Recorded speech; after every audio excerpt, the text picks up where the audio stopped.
Le clairon. Alors nous avions eu, vous savez, vous vous rappelez, on en a beaucoup parlé ici, le soutien inconditionnel, je rappelle l'expression, d'Emmanuel Macron à Israël au moment évidemment des attaques du 7 octobre 2023. Eh bien désormais on a la profonde indignation, ça c'était le 1er mars dernier, d'Emmanuel Macron dans un tweet que je cite.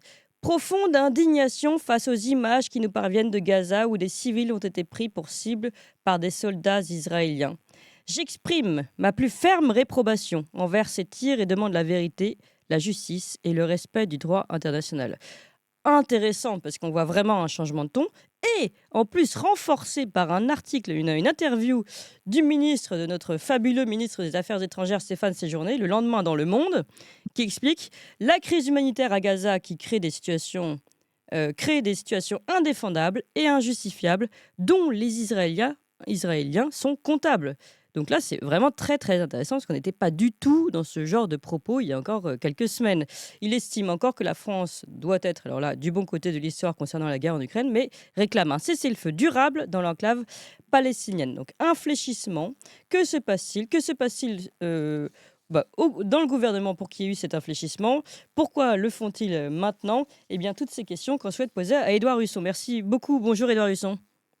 Bonjour, Et Clémence. merci d'être avec nous ce matin. Je rappelle que vous êtes directeur de la publication du Courrier des stratèges, qu'on apprécie beaucoup ici, auteur des chroniques Les droits de Husson, et puis professeur des universités, ancien directeur général de l'ESCP Europe. Et puis vous suivez particulièrement bien notamment cette scène israélo-palestinienne. Et je suis très heureuse d'entendre votre analyse. J'aimerais vraiment comprendre. Ici, nous, on raconte ce qui se passe vraiment sur cette scène à Gaza depuis longtemps, mais c'est un propos qu'on avait du mal à entendre ailleurs, on va dire quand même, dans les médias et puis même chez les politiques. Et là, d'un seul coup, on sent un changement de ton. Alors, comment vous l'expliquez? Oui, alors ce qui est très intéressant, c'est qu'en fait, le massacre, de civils, la semaine dernière, qui se groupaient pour avoir une aide alimentaire minimale, Oui, ce massacre-là, en fait, il n'est pas, il n'est ni plus ni moins choquant, que, le fait d'avoir, systématiquement bombardé, toute une partie des bâtiments de Gaza, plutôt que de combattre le Hamas et les autres mouvements, dans les premières semaines de la guerre. Donc, on voit cette indignation à géométrie variable de notre gouvernement. D'ailleurs, je serais à la place du gouvernement israélien, je serais assez perplexe devant ces changements de ton, puisque la nature de la guerre n'a pas changé. Alors, ce qui a changé, oui, c'est effectivement l'environnement international, c'est ça. et c'est le fait que, il y a de plus en plus de critiques qui sont exprimées partout, dans le monde. Et il faut bien voir que, nous autres, occidentaux, si on se met sous la même cloche que les Nord-Américains et le reste de l'Union européenne, nous sommes très isolés dans la perception de ces événements, hein. La grande majorité du monde, non seulement souhaiterait un cessez-le-feu, durable, voire, définitif, mais, en plus, est horrifié par ce qui se passe. Et la plainte déposée par l'Afrique du Sud, devant la Cour internationale de justice il y a quelques semaines, plainte qui a été jugée recevable, par, la Cour elle-même. Eh bien, c'est assez à l'unisson, de l'avis du monde. Ouais, mais c'est ça qui est très intéressant parce que comme vous le dites, la nature de la guerre, des bombardements d'Israël n'ont pas changé. Il y a aussi une autre chose quand même, alors vous allez me dire si ça a joué ou pas, c'est que, et nous on en avait fait un sujet avec vous d'ailleurs, concernant la Cour internationale de justice qui avait accordé un mois à Israël pour pouvoir rendre un dossier et expliquer en quoi ils avaient fait des efforts pour éviter justement une forme de génocide. Et finalement, rien n'avait été rendu. Et est-ce que ça peut jouer aussi sur le fait que progressivement, peut-être que l'Occident, l'Europe, ou en tout cas la France, réalise que, le soutien inconditionnel était peut-être, ils font un peu marche arrière. Ils se rendent compte qu'ils se sont peut-être un petit peu mis en danger dans cette alliance inconditionnelle. Je précise bien inconditionnelle. Alors, autant que je sache, il y a bien un rapport qui a été rendu, hein, mais la Cour ne rend pas public. La Cour ne rend pas public tout ce qu'elle reçoit, et ça fait partie de la procédure. Mais on a, si vous voulez, une situation effectivement très, très claire aujourd'hui. Premièrement, une partie de l'opinion israélienne est de plus en plus indignée par le fait que le gouvernement israélien fait aussi peu, pour parler diplomatiquement, pour libérer les otages israéliens du 7 octobre, hein. Peut-être avez-vous repéré. Ah, alors, attendez, Edouard Husson, on a perdu votre son. Je ne sais pas si vous avez peut-être touché sur une touche sans faire exprès. On vous entendait très bien. Vous Ah m'entendez voilà, ça là? y est, Vous ça y est, on vous a m'entendez? récupéré, tout à Voilà, fait. pardon. Mm.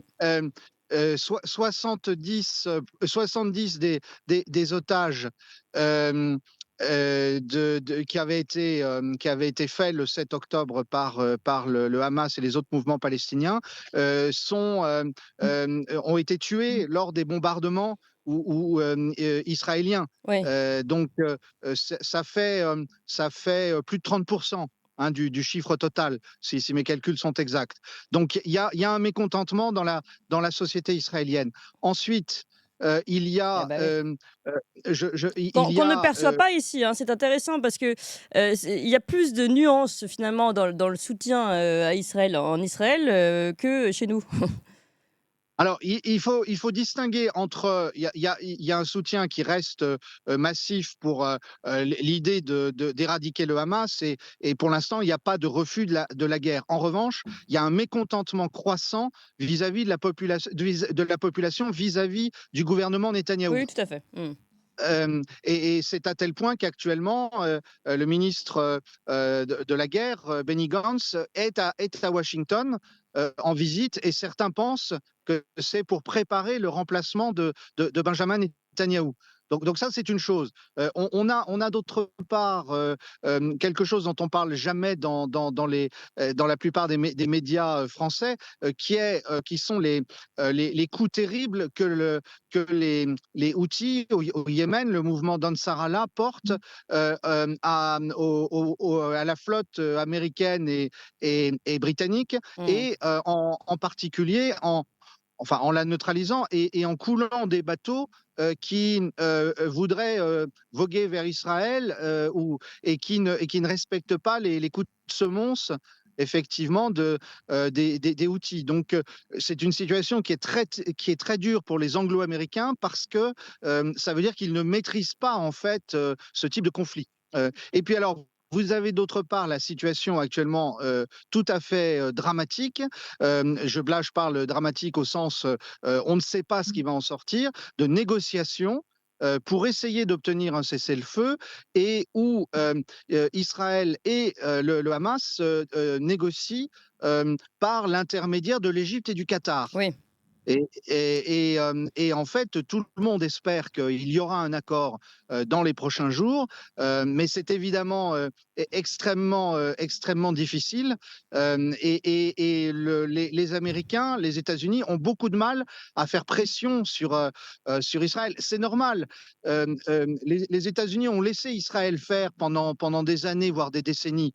Et ne pas respecter les résolutions du Conseil de sécurité des Nations Unies. Donc c'est normal qu'ils aient du mal aujourd'hui à reprendre la main, parce qu'après tout, un gouvernement israélien peut leur dire, mais enfin, pourquoi tout de suite, alors que nos intérêts sont en danger, vous le voyez Mm. bien. Mm. Donc on a une situation qui est à la fois très insaisissable, et le rôle de la France, malheureusement, a été très limité dans cette affaire, à part le fait d'accueillir à Paris un bout de négociation pour essayer d'obtenir un cessez-le-feu.